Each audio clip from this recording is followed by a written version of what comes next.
Aquest bloc de 136 habitatges, ubicat al sector nord de Sant Carles de la Ràpita, té un greu risc de ser enderrocat. El Tribunal Superior de Justícia de Catalunya ha resolt que s'ha construït de forma il·legal. L'actual equip de govern de la població, sense implicació directa en la concessió de les pertinents llicències, reconeix que la promoció urbanística va envair terrenys d'un altre propietari i que la documentació no es va tramitar correctament. L'alcalde de la Ràpita, Joan Martín, creu que reduint la seva grandària, amb enderrocs parcials, es podria salvar part del bloc. Se sol·licitarà de la promotora que presenti el corresponent projecte per a legalitzar l'edificació en la part que pugui ser legalitzable.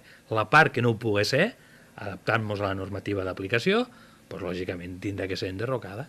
Aquesta és la lectura que fem des de l'Ajuntament. No vull crear aquí ni falses esperances a la gent, vull dir, el tema és complicat, però tampoc vull ser tan alarmista com alguns titulars he vist. Les obres de construcció del bloc afectat van finalitzar el 2010 a les acaballes del boom immobiliari que va afectar de forma molt destacada la Ràpita. Segons fons de l'Ajuntament, només s'haurien venut un terç dels 136 pisos disponibles, encara que alguns d'aquests tampoc estan actualment habitats.